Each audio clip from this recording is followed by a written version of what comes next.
Hey, so in this video, I'm going to kind of use pop beads, which are these things here, to help model the process of mitosis first, and then meiosis, which sounds similar because they are similar. They share processes, but also there's differences between them. So hopefully this video will help to illustrate that.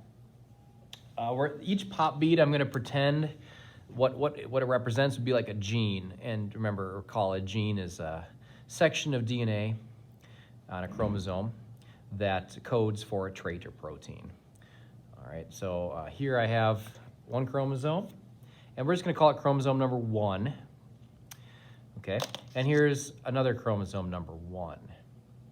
And the white bead in the middle is just going to be used to signify the centromere of the section of DNA, which we'll call a chromosome. So we're going to pretend that this organism has just one chromosome, versus humans, of course, have 23 chromosomes, numbered 1 to 2, 3, 4, 5, all the way to 22. Those are the autosomes. And then you have a gender-determining chromosome, which would be the X chromosome, and the Y chromosome. So that would be your 23rd chromosome.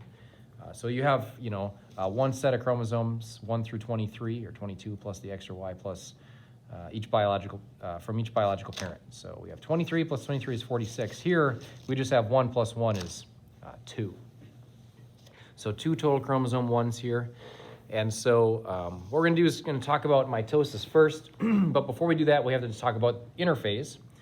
And so interphase occurs before mitosis, and it is the normal time that a cell is living. It's doing its thing. If it's a skin cell, it's being a skin cell.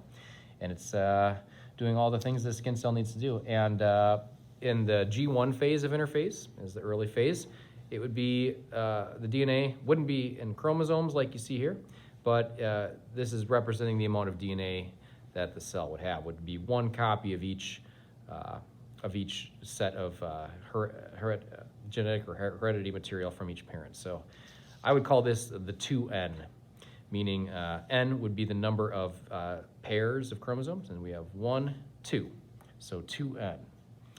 And as time goes on with interphase, if everything's going well, it goes from G1 and it passes the checkpoints and the cyclins are made, and we're going to then progress into S phase, which is the synthesis. And so each strand is going to be duplicated. And we haven't really talked a lot about that yet, but we just need to know that the duplication occurs. And so we're going to get a second set of each chromosome. So now, and I'm going to use these little connectors here to connect the centromeres here. Okay. Look like X's, I guess, here. Right. So now, after S phase of interphase, now I'm moving on into G2 phase and so on, we have two chromosome 1s, let's call it, from biological father, and 2 chromosome 1s from biological mother. So I would call this 4N, because there's 4 sets of genetic material. 1, 2, 3, 4. 1 chromosome here with 2 chromatids that are identical. This gets confusing, I know. And this is another chromosome here with 2 chromatids. So again, just the main idea, if the chromatid terminology is difficult to understand, we count the chromosomes by the number of centromeres, but the chromatids are the sets right here of, here's one copy of genetic material, here's a second, here's a third, here's a fourth. So that's 4N, 4 chromosome number 1s. And now as we move on into metaphase, so after interphase, prophase, the chromosomes become condensed. We've kind of already shown that. And then prophase, and then the nucleus disappears. And then in metaphase, the chromosomes line up. So do they line up like this, or like this, like that? So they don't line up side by side in mitosis. They line up like that. So you get chromosome 1, and then you go to chromosome 2, and so on. So you have this long line here. Not shown, but there would then be spindle fibers attaching here at the centromere. So this is metaphase, nice and lined up. Anaphase Telophase, these are going to start to get pulled by the spindle fibers.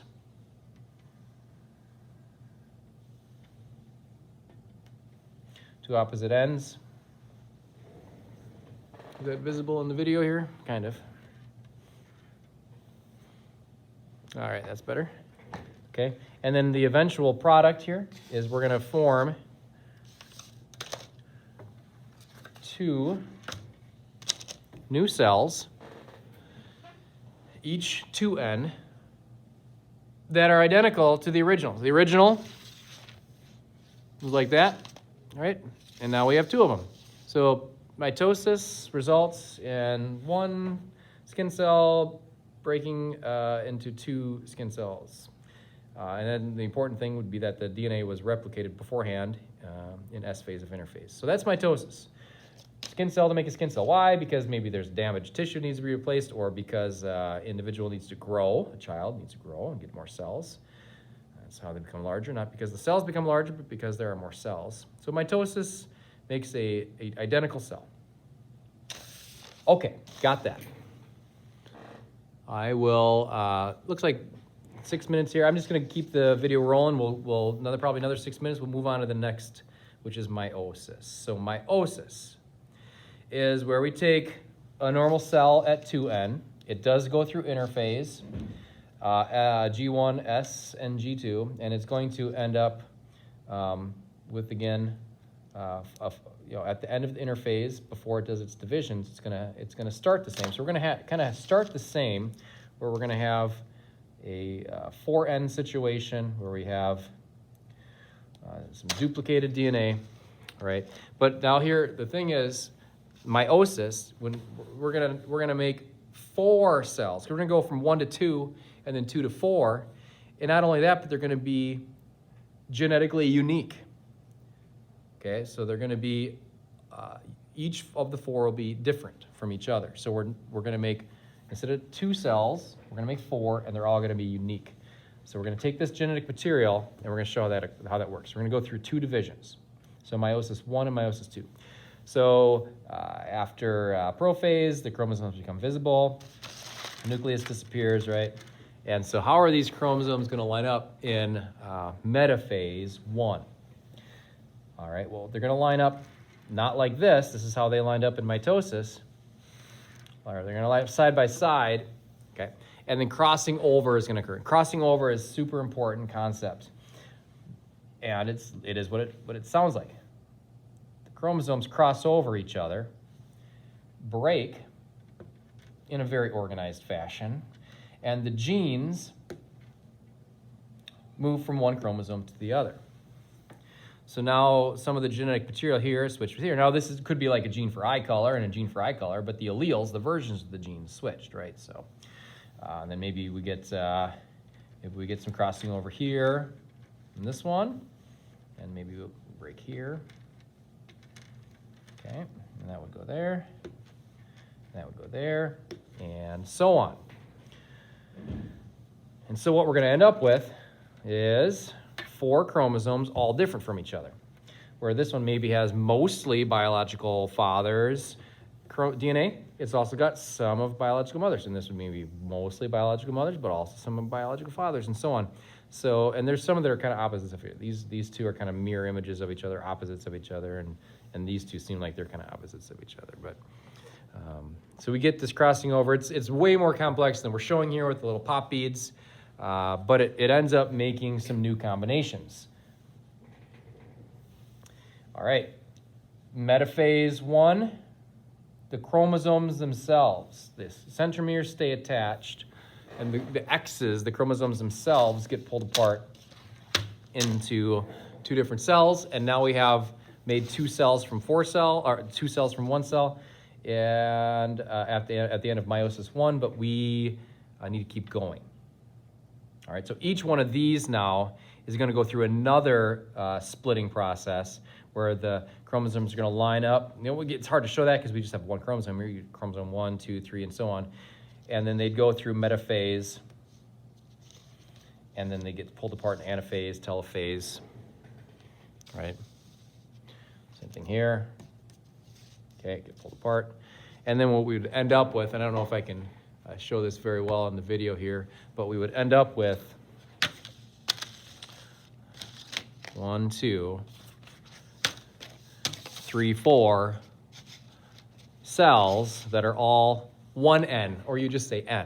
N being a set, and this would be, so 1 chromosome, 1 set, 1 set, 1 set. So we went from 4N to 2N to 1N.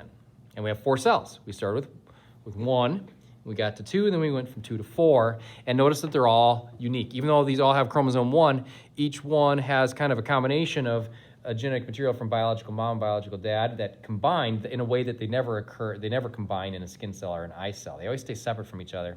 And so now these gametes would be called sperm cells, if like a male animal. And then if it were female, actually 3 of them would become polar bodies with just nucleus and not a lot of cell parts. And one of them would stick around and take all of the mitochondria and Golgi apparatus and endoplasmic reticulum, all that stuff, and that would be an egg cell. So egg cell is a little different. You don't actually keep all 4 of them. You just keep 1 of them, and the other 3 don't actually function as egg cells. So kind of a little bit different there. But anyway, that's a wrap of mitosis and meiosis using the pop beads, similar to what we did in class. Hopefully this was helpful to illustrate the concept of those processes.